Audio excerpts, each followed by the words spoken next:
اور آپ کو پتہ ہے ماہ رمضان سبحان اللہ یہ ایک ایسا پیکج ہے. بزنس کمیونٹی کے لوگ بیٹھے ہیں, ہم نارملی ڈسکس کرتے ہیں یار کوئی پیکج ہو تو بتاؤ, کوئی اسکیم ہو تو بتاؤ. یہ ایک ایسی اسکیم اور ایک ایسا پیکج آ گیا ہے کہ اب دیکھیں دنیا میں کیا ہوتا ہے, جب کسی چیز کا چیلنج بڑا ہوتا ہے نا تو انسینٹو بھی بڑا ہوتا ہے. ٹارگٹ اچیو کر لو تو آپ کو یہ والا گفٹ ملے گا یا یہ جناب آپ کو اس کی اچیومنٹ ملے گی. لاجیکلی سمجھ کیا آتا ہے کہ رمضان میں یہ اناؤنسمنٹ ہوتا کہ شیطان کا پاور بڑھا دیا گیا ہے 2-3 ٹائمز. اب تم اللہ کو راضی کرو گے تو ثواب زیادہ ملے گا کیونکہ تمہارا مقابلہ بڑھ گیا ہے. مگر رحمت الہی دیکھیں کہ شیطان کو بند کر دیا. دیر از نو اینیمی, کوئی ہمیں بہکانے والا ہی نہیں ہے. اور حکم کیا ہوا کہ نفل پڑھو گے تو فرض کا ثواب ملے گا, فرض پڑھو گے تو 70 ٹائمز ملٹیپلائی ہو جائے گا. ہر سجدے پر 1500 نیکیاں ملیں گی, ہر سجدے پر جنتی یاقوت کا سرخ یاقوت کا محل ملے گا. روزہ دار کے لیے سمندر کی مچھلیاں دعائیں مغفرت کرتی ہیں. روزہ دار کا سونا بھی عبادت ہے. ہر روز افطار کے وقت 10 لاکھ گناہگار بخشے جا رہے ہیں. اللہ اکبر. رمضان کی جو راتیں ہیں نا, ہم بڑے خوش نصیب ہیں اس وقت جو اللہ رسول کی اس محفل میں بیٹھے ہیں. رمضان کی راتوں میں آپ دیکھیں عام دنوں میں ہم ریکویسٹ کرتے ہیں اللہ کی بارگاہ میں, او اللہ پلیز لسن our supplications, اے اللہ ہماری دعائیں سن لے. مگر سبحان اللہ حدیثوں میں مضمون ملتا ہے کہ رمضان کی راتوں میں آسمان دنیا سے یہ آواز لگائی جاتی ہے کوئی مانگنے والا کہ اس کی دعا قبول کر لی جائے, ہے کوئی سوالی کہ اس کا سوال پورا کیا جائے, ہے کوئی مغفرت کا سوالی اس کی مغفرت کر دی جائے. اٹ مینز آفر وہاں سے ہے. تو سچ بتاؤ اس رمضان میں ہمیں کیا کچھ اچیو کرنا چاہیے تھا, مگر پرابلمز ہیں, پریشانیاں ہیں. دعا کرنے کا ٹائم نہیں, درود پڑھنے کا ٹائم نہیں. نہ کریں ایسا, اللہ نے پھر موقع دیا ہے. میں تو کہا کرتا ہوں مرنے سے پہلے اللہ پاک نے ایک اور چانس دے دیا, ہمیں ایک اور رمضان دے دیا ہے, کیونکہ ہمیں نہیں پتا اگلا رمضان ہم دنیا میں ہوں گے کہ نہیں. کئی ایسے لوگ تھے جو پچھلے رمضان میں تھے, آج نہیں ہیں. ہمیں نہیں معلوم اگلا رمضان ہمیں ملے. اللہ ہمیں صحت و عافیت والی, نیکیوں والی طویل زندگی عطا فرمائے. مگر اس رمضان کو تو یوز کرے نا. ماشاءاللہ آج ختم قرآن کی محفل ہے, دیٹس بریلینٹ. مگر کیا ہم سب کی ساری راتیں عبادت میں گزر رہی ہیں؟ ورنہ جو کچھ ہو رہا ہے شہر کراچی میں مجھے بتانے کی ضرورت نہیں ہے. فلاں نائٹ تو شہری کے نام پر جمع ہو کر پھر جو وہاں طوفان بدتمیزی ہو رہا ہے, کہ راتیں اس لیے نہیں ہیں. ایک حدیث پاک, 2 حدیثیں سناتا ہوں جس سے آپ کو رمضان کی امپورٹنس کا پتہ چلے گا. سرکار دو عالم صلی اللہ علیہ وسلم فرماتے ہیں, جس کا مضمون ہے اگر میری امت کو معلوم ہوتا کہ رمضان کیا ہے تو وہ تمنا کرتے کہ پورا سال ہی رمضان ہو. Try to understand the importance. ایک اور جگہ نبی پاک علیہ الصلوۃ والسلام فرماتے ہیں جس کا مضمون ہے کہ اللہ تعالیٰ نے 11 مہینے تمہارے لیے رکھے ہیں, ان پہ کھاؤ پیو لذت اٹھاؤ.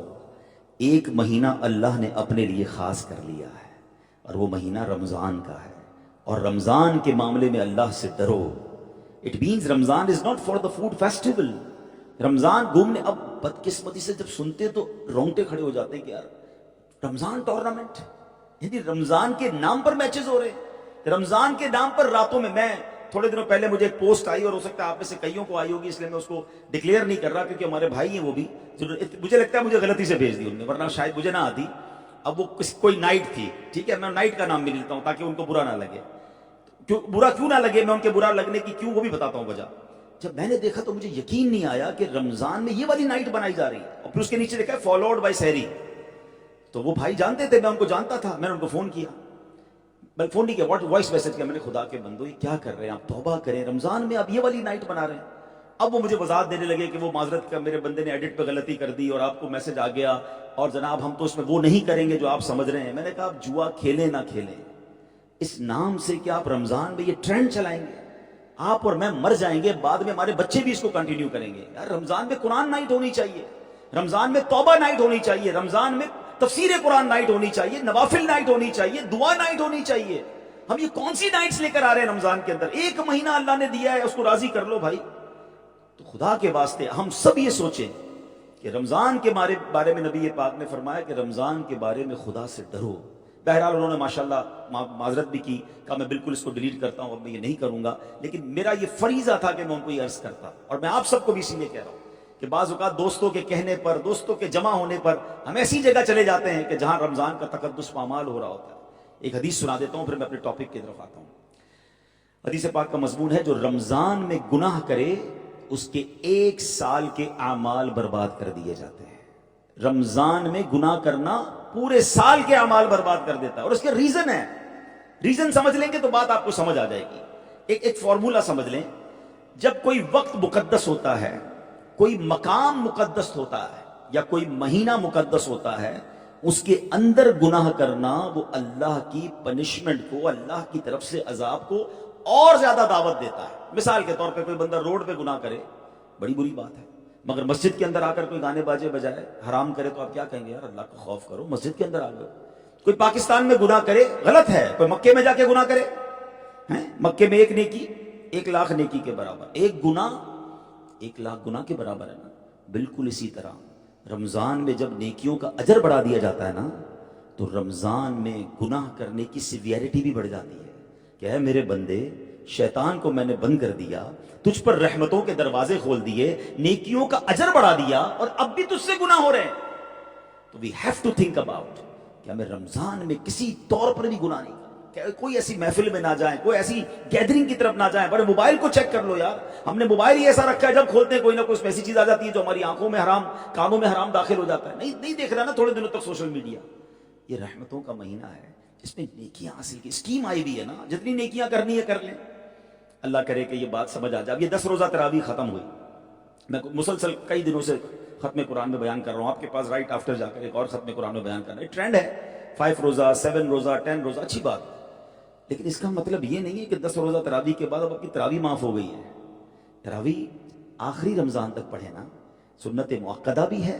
اور اجر کتنا ہے کہ رمضان میں ہر سجدے پر 1500 نیکیاں ہیں, اور ہر سجدے پر جنت میں ایک سرخ یاقوت کا محل ہے. میں نہیں کہہ رہا, اللہ کے نبی علیہ السلام فرماتے ہیں. اب میں صرف دل پر چوٹ کرنے کے لیے کہہ دیتا ہوں, ذیشان لویا بھائی یہ اعلان کر دیں کہ بھائی کل سے یہاں تراویح ہوگی, جو پوری تراویح پڑھے گا جاتے جاتے 60,000 روپے کا اسے کیش لفافہ بھی ملے گا, اور فلک ناز میں ایک پلاٹ بھی ملے گا. تو میرا خیال ہے یہ ذیشان بھائی کی تو بلڈنگ روڈیں بھی بھر جائیں گی. بلکہ یہاں نماز پڑھنے والے دعا بھی کریں گے, یا اللہ 29 کا چاند مت دکھائیو, 30 کا چاند ہو تاکہ ایک اور پلاٹ اور ایک اور 60,000 کا لفافہ مل جائے. اب میں آپ سے دل سے بتائیے, 60,000 روپے زیادہ ہیں یا 60,000 نیکیاں زیادہ ہیں؟ ایک کراچی کا پلاٹ زیادہ ہے یا میرے نبی کے سچے وعدے ہیں کہ ہر سجدے پر ایک جنت میں پلاٹ ہے, جنت میں مکان ہے, 60 مکان. ایک تراویح پوری پڑھو تو 20 تراویح میں 40 سجدے نا.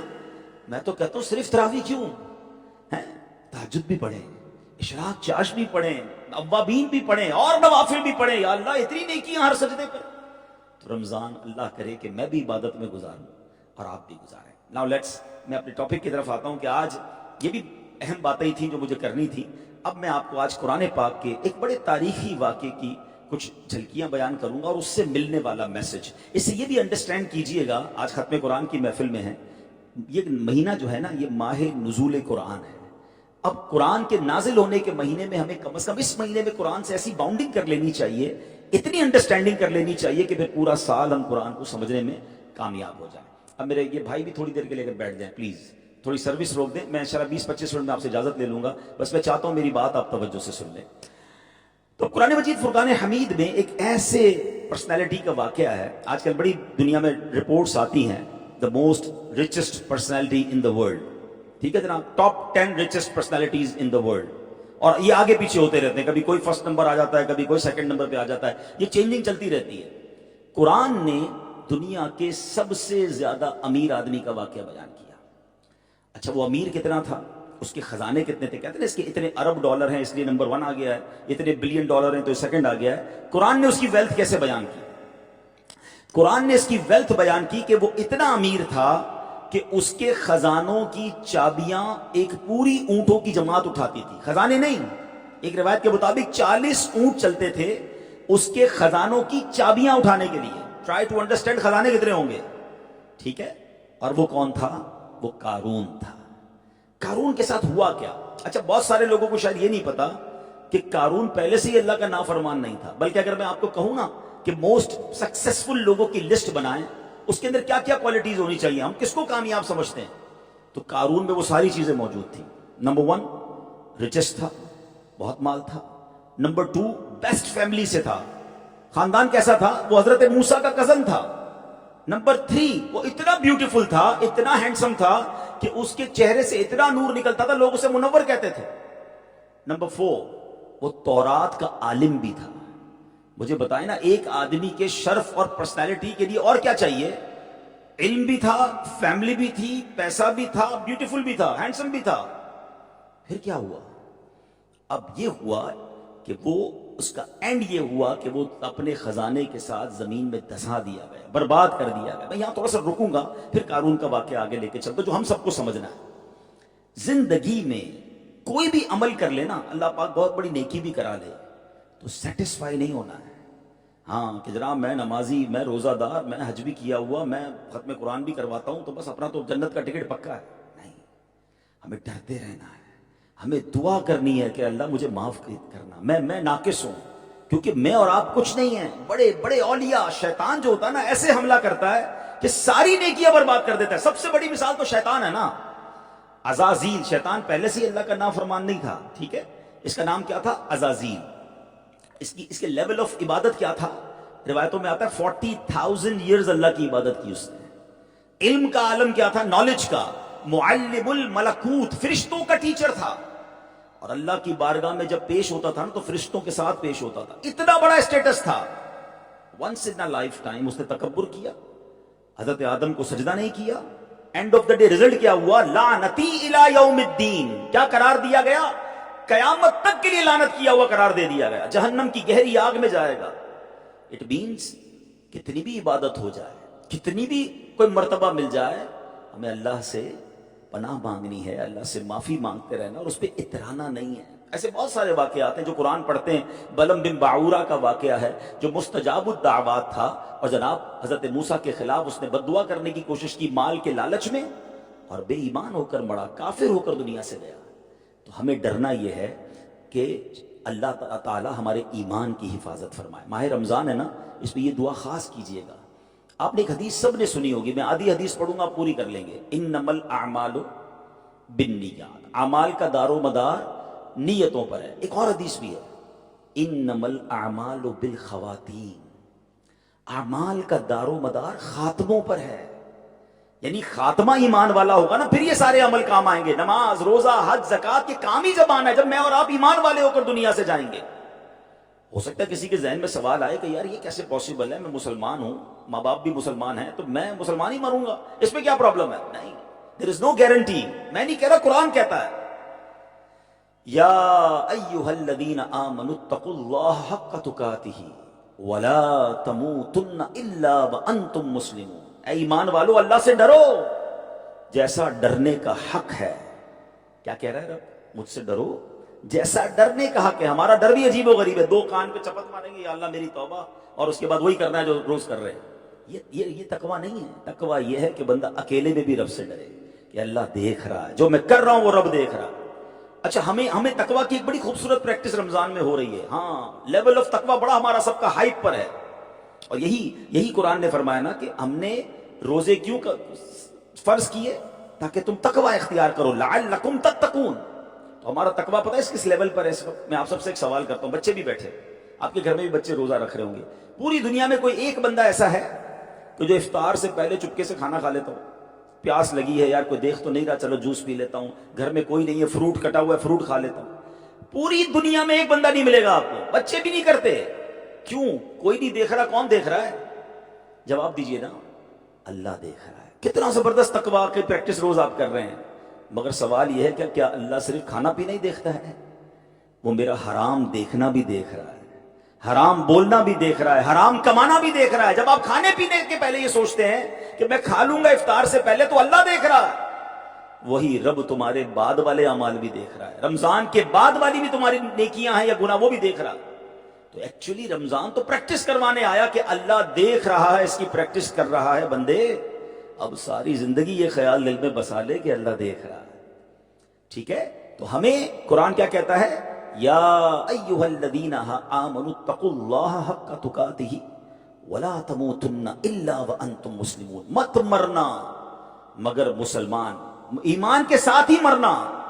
اب ویری ریلیونٹ کوسچن بنتا ہے کہ یہ بات تو ایمان والوں سے ہو رہی ہے. اے اللہ، ایمان والوں سے کیوں فرما رہا ہے کہ مسلمان مرنا؟ یہ آیت بتا رہی ہے کہ ہر ایمان والا مسلمان مرے، یہ گارنٹی نہیں.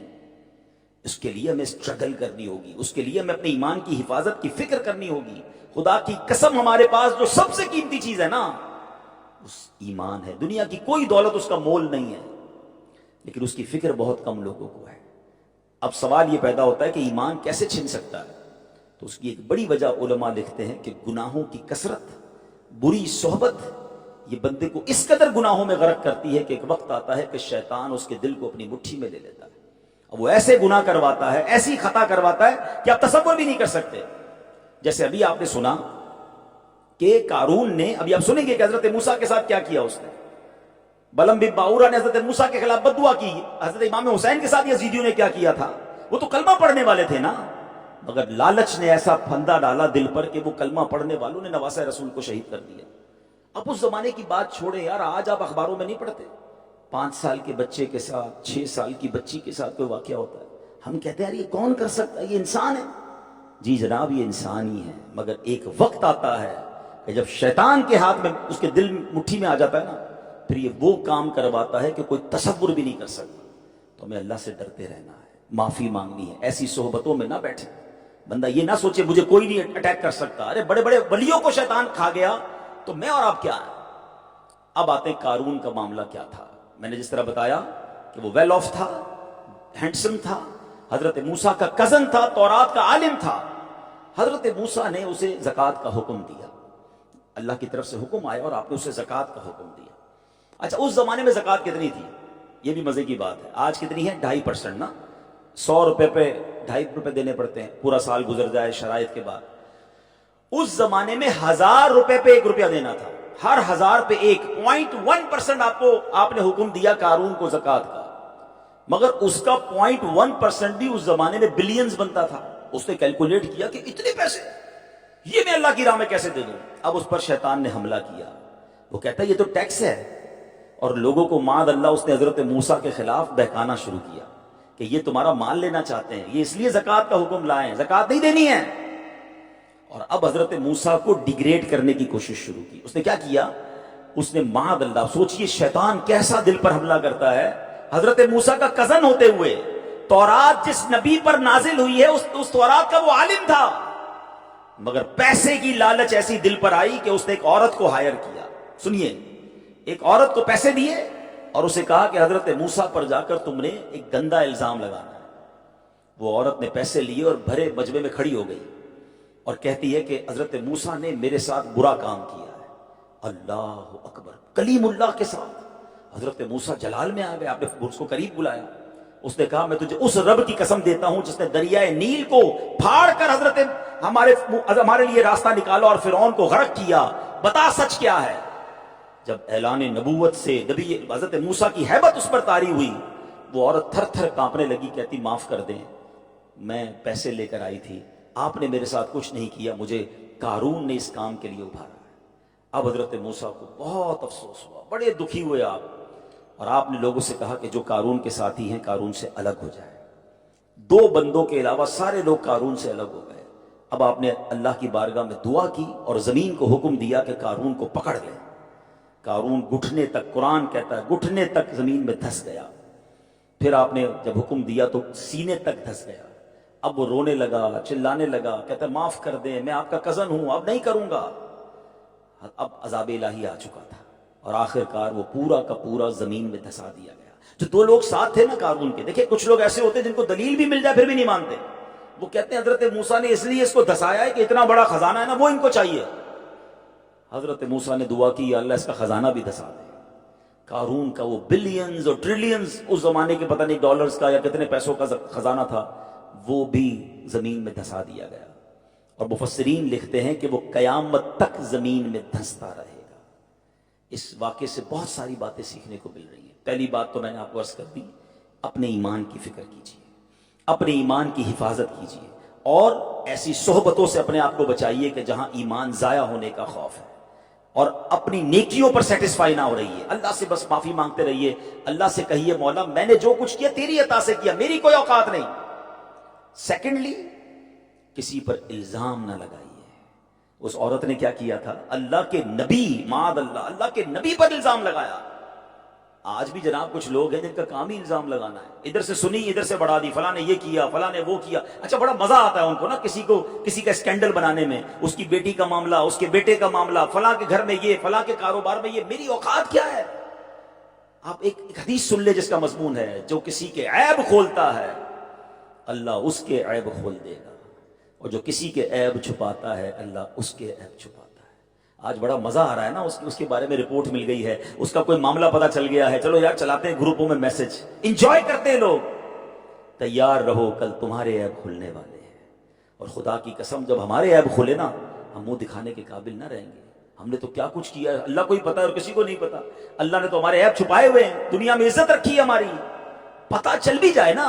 دیکھیں اگر ہمیں کوئی آ کر بتائے کہ یار فلاں نے یہ کیا، کیا مجھ پر واجب ہے دوسرے کو بتانا؟ میں کہوں یار مجھے مت بتاؤ یار، وہ جانے، اس کا رب جانے، اس کا اور اس کے اللہ کا معاملہ، میں مجھے کیوں بتا رہے ہو کسی کے عیب؟ لیکن کچھ لوگوں کو بڑی لذت ملتی ہے. ذرا اور بتاؤ نا، ہاں یار کاروبار کیسے کر رہا ہے آج کل، یہ نیا پلازا بنایا یار، کوئی اندر کی خبر لاؤ، کدھر سے پیسے آئے اس کے پاس.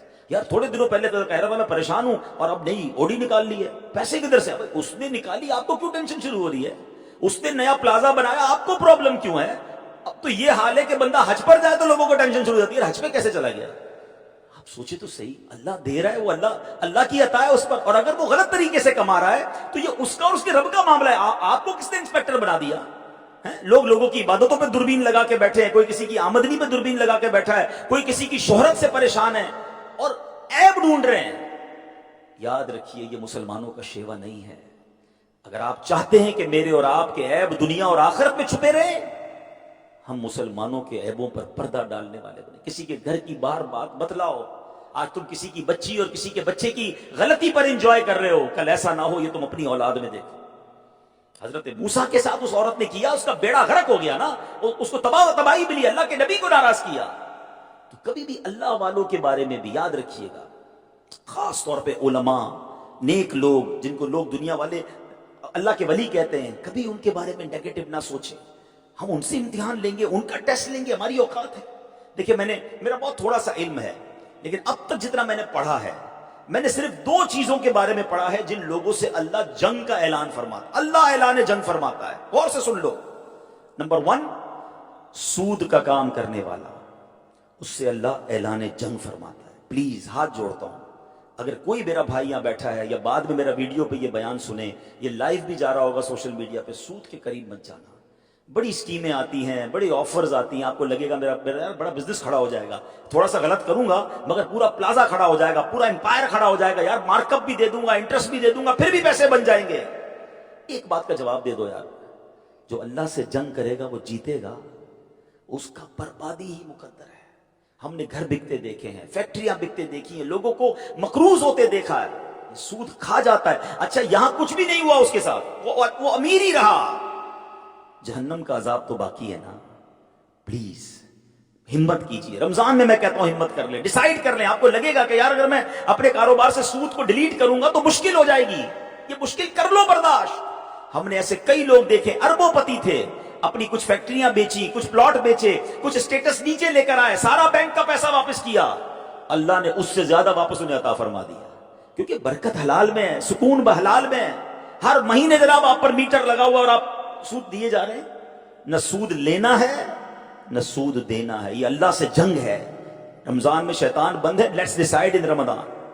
اور دوسرا وہ کام جس میں اللہ نے اعلان جنگ فرمایا وہ کیا ہے؟ فرمایا کہ اللہ فرماتا ہے جو میرے کسی ولی سے دشمنی کرے میرا اس سے اعلان جنگ ہے. اب یہ بڑا سینسٹیو معاملہ ہے، ولی کی تو کوئی لسٹ ہی نہیں ہے. توجہ رکھیے گا پلیز، ہمارے پاس تو کوئی لسٹ نہیں ہے نا کہ ولی کون ہے، ولی کی پیشانی پہ لکھا نہیں ہوتا. تو اللہ کے ولی سے دشمنی اعلان جنگ ہے، اللہ فرماتا ہے.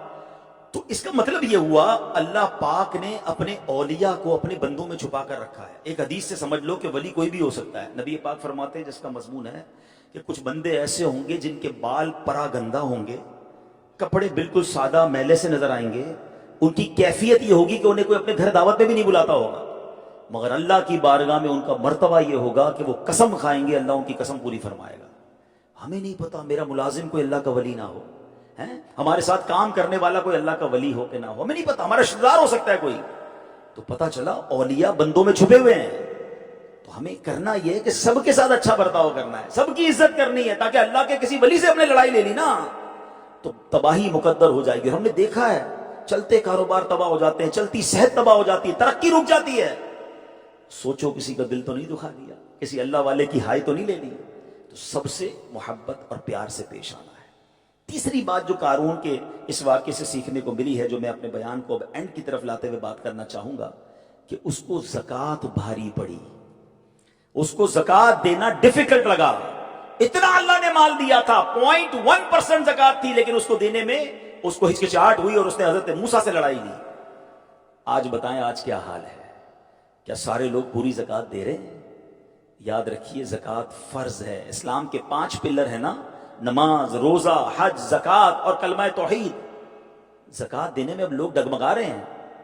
اچھا ہوا کیا ہے, جب تک سینکڑوں, ہزاروں یا لاکھوں میں زکوٰۃ تھی نا, لوگ دے رہے تھے.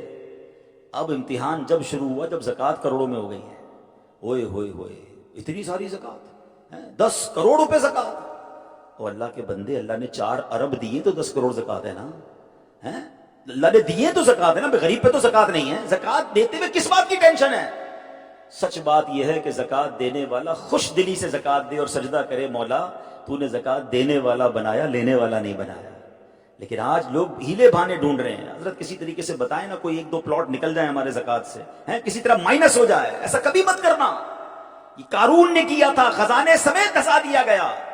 میں ایک دعا روز ہی کر رہا ہوں, اگر آپ کو اچھی لگے تو آپ بھی آمین کہہ دیں کہ یا اللہ مجھے وہ مال نہ دینا جس کی زکوٰۃ مجھے بھاری پڑے. اے اللہ مجھے وہ مال دے میں جس کی زکوٰۃ خوشی سے ادا کروں. ہاں, خوش دلی سے انجوائے کر کے اللہ کی راہ میں خرچ کیا کرو. بلکہ سچی بات تو یہ ہے کہ زکوٰۃ کے بعد آپ نے کیا خرچ کیا یہ چیک کریں.